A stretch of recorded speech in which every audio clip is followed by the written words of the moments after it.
اللہ تبارک و تعالیٰ کے نام سے شروع جو بڑا مہربان اور نہایت رحم کرنے والا ہے۔ اللہ تبارک و تعالیٰ قرآن پاک کی سورہ مومنون میں ارشاد فرماتا ہے، اور کیا تم یہ خیال کرتے ہو کہ ہم نے تجھے بیکار پیدا کیا اور تمہیں ہماری طرف لوٹ کر نہیں آنا؟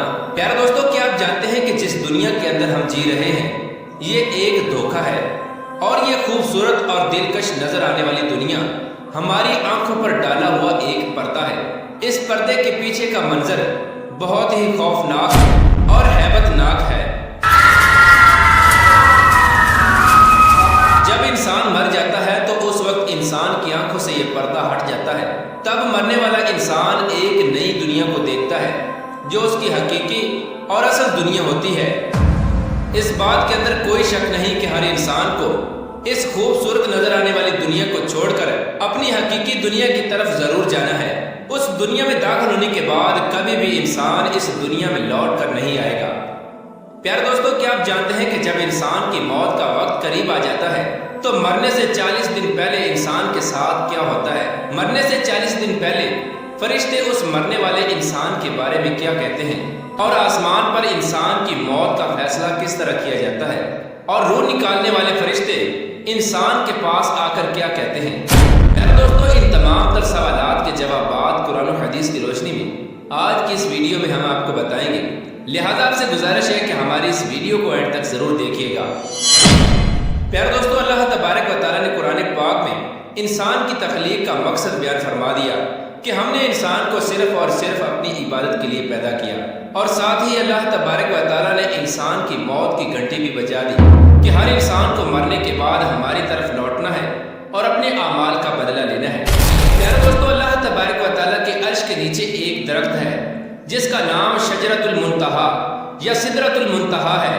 یہ درخت کتنا بڑا ہے اس کا اندازہ اس بات سے بخوبی لگایا جا سکتا ہے کہ اللہ تبارک و تعالیٰ نے اس کائنات کے اندر انسانوں اور انسانوں کے علاوہ جتنی بھی مخلوقات کو پیدا کیا ہے ان کی تعداد کے برابر اور ان کی گنتی کے برابر اس درخت کے پتے ہیں، اور ہر ایک پتے پر ہر ایک انسان اور جاندار کا نام تحریر ہے۔ پیارے دوستو، روایات میں آتا ہے کہ جب انسان کی موت کا وقت قریب آتا ہے اور اس کی عمر ختم ہو جاتی ہے اور انسان کی موت واقع ہونے میں 40 دن باقی رہ جاتے ہیں، تو اس وقت حضرت اسرائیل علیہ السلام کے سامنے اس درخت کا ایک پتا گر جاتا ہے۔ اس پتے پر اس بندے کا نام تحریر ہوتا ہے جس کی موت واقع ہونے والی ہوتی ہے۔ اس طرح جب شجرۃ المنتہا سے جس انسان کے نام کا پتا گر جاتا ہے اس وقت آسمان کے تمام فرشتے اس شخص کو مردہ کہنا شروع ہو جاتے ہیں، اور وہ مرنے سے 40 دن پہلے فرشتوں کی لسٹ میں مردہ لکھ دیا جاتا ہے۔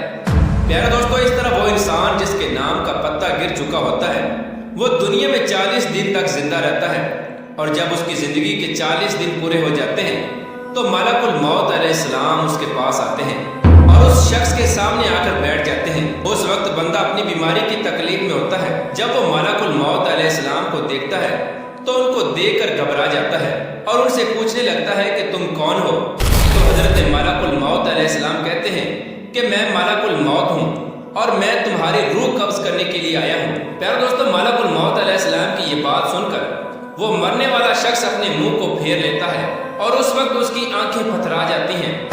اس وقت ملک الموت علیہ السلام اس مرنے والے شخص سے فرماتے ہیں کہ کیا تو مجھ کو نہیں جانتا؟ میں وہ ہوں جس نے تیری اولاد کی اور تیرے ماں باپ کی روح کو قبض کیا، اور آج وہ وقت بھی آ گیا ہے جب میں تیری روح کو قبض کروں گا اور تو دیکھ لے گا اپنی اولاد اور اپنے عزیز و اقارب کو جو تجھ سے پہلے موت کا ذائقہ چکھ چکے۔ میں وہ موت ہوں جو تجھ سے پہلے اگلے لوگوں کو فنا کر چکا ہوں، جبکہ وہ لوگ تجھ سے زیادہ مالدار اور قوت اور طاقت کے مالک تھے۔ اس کے بعد ملک الموت علیہ السلام اس مرنے والے شخص سے پوچھتے ہیں کہ تم نے دنیا کو کیسا پایا؟ تو مرنے والا شخص کہے گا کہ میں نے دنیا کو بے وفا اور مکار پایا۔ اس کے بعد اللہ تبارک و تعالیٰ کے حکم سے دنیا اس شخص کے پاس آئے گی اور اس مرنے والے شخص سے کہے گی کہ اے نافرمان، تو نے اپنے رب کی کس قدر نافرمانی کی اور کس قدر تو نے گناہ کیے۔ تجھے بہت سارے لوگوں نے سمجھایا اور نصیحت کی باتیں سنائی، لیکن تو نے کسی کی بات نہ مانی۔ تو یہ سمجھتا رہا کہ میں اس دنیا میں ہمیشہ ہمیشہ رہوں گا اور مجھے موت نہیں آنی۔ اس کے بعد وہ دنیا جس سے انسان ساری زندگی محبت کرتا رہا اور اپنی آخرت کو چھوڑ کر گناہوں کے اندر مبتلا رہا، اس وقت وہی دنیا اس مرنے والے شخص سے کہے گی کہ میں تجھ سے اور تیرے اعمال سے بیزار ہوں۔ پھر اس کے بعد اللہ تبارک و تعالیٰ کے حکم سے اس مرنے والے شخص کا مال اس کے سامنے آئے گا اور اس سے کہے گا کہ اے نافرمان، تو نے ناحق اور ناجائز طریقے سے مجھے حاصل کیا اور تو مجھ کو گناہوں کے اندر خرچ کرتا رہا۔ اگر تو اپنا مال غریبوں اور مسکینوں پر خرچ کرتا تو آج میں تیرے کام آتا۔ پیارے دوستو، اس کے بعد مرنے والے انسان کی زبان بند ہو جاتی ہے، اور جب مرنے والے انسان کی زبان بند ہو جاتی ہے تو اس کے بعد 4 فرشتے اس کے پاس آتے ہیں اور سلام کرتے ہیں۔ جب پہلا فرشتہ آتا ہے تو مرنے والے شخص کو سلام کرتا ہے اور سلام کرنے کے بعد اس بندے سے کہتا ہے کہ اے اللہ کے بندے، میں تیری روزی پر موکل فرشتہ ہوں۔ میں نے پوری روئے زمین میں مشرق سے لے کر مغرب تک تیرے رزق کو تلاش کیا، مگر تیری روزی کا ایک بھی لقمہ میں نے کہیں نہیں پایا۔ اس کے بعد دوسرا فرشتہ آتا ہے اور سلام کرنے کے بعد اس مرنے والے شخص سے کہتا ہے کہ اے اللہ کے بندے، میں تیرے پانی پر موکل فرشتہ ہوں۔ میں نے پوری روئے زمین میں مشرق سے لے کر مغرب تک تیرے پینے کے پانی کو تلاش کیا، لیکن تیرے پینے کے لیے مجھے ایک بھی قطرہ نہ ملا۔ پھر اس کے بعد تیسرا فرشتہ آتا ہے اور سلام کرنے کے بعد کہتا ہے کہ اے اللہ کے بندے، میں تیری سانس پر موکل فرشتہ ہوں۔ میں نے پوری روئے زمین میں مشرق سے لے کر مغرب تک تیری سانس کو تلاش کیا، مگر تیرے لیے ایک بھی سانس نہ پایا۔ اس کے بعد چوتھا فرشتہ اس مرنے والے شخص کے پاس آتا ہے اور سلام کے بعد کہتا ہے کہ اے اللہ کے بندے، میں تیری عمر پر موکل فرشتہ ہوں۔ میں نے مشرق سے لے کر مغرب تک تمام روئے زمین کے اندر تیری عمر کو ڈھونڈا، مگر تیری عمر کا ایک بھی حصہ نہ پایا۔ اس کے بعد نامہ اعمال لکھنے والے 2 فرشتے اس مرنے والے شخص کے پاس آتے ہیں اور اس کو اس کا نامہ اعمال دکھاتے ہیں۔ جب مرنے والا شخص اپنے نامہ اعمال کو دیکھتا ہے تو اس وقت میت کی آنکھوں سے آنسو جاری ہو جاتے ہیں اور وہ مرنے والا شخص اپنی دائیں بائیں دیکھنا شروع ہو جاتا ہے اور اپنا نامہ اعمال پڑھنے سے ڈرتا ہے۔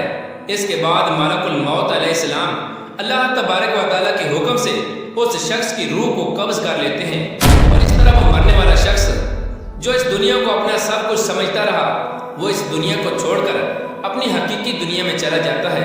اگر تو وہ مرنے والا شخص نیک ہوتا ہے تو اس کی قبر کو جنت کے باغوں میں سے ایک باغ بنا دیا جاتا ہے، اور اگر مرنے والا شخص بد نیک ہو اور اللہ تبارک و تعالیٰ کا نافرمان ہو تو اس کی قبر کو جہنم کا گڑھا بنا دیا جاتا ہے۔ اللہ تبارک و تعالیٰ سے دعا ہے کہ اللہ تبارک و تعالیٰ ہمیں نیک اعمال کرنے کی توفیق عطا فرمائے اور حضور پاک صلی اللہ تعالیٰ علیہ وسلم کی محبت کے اندر جینا مرنا نصیب فرمائے۔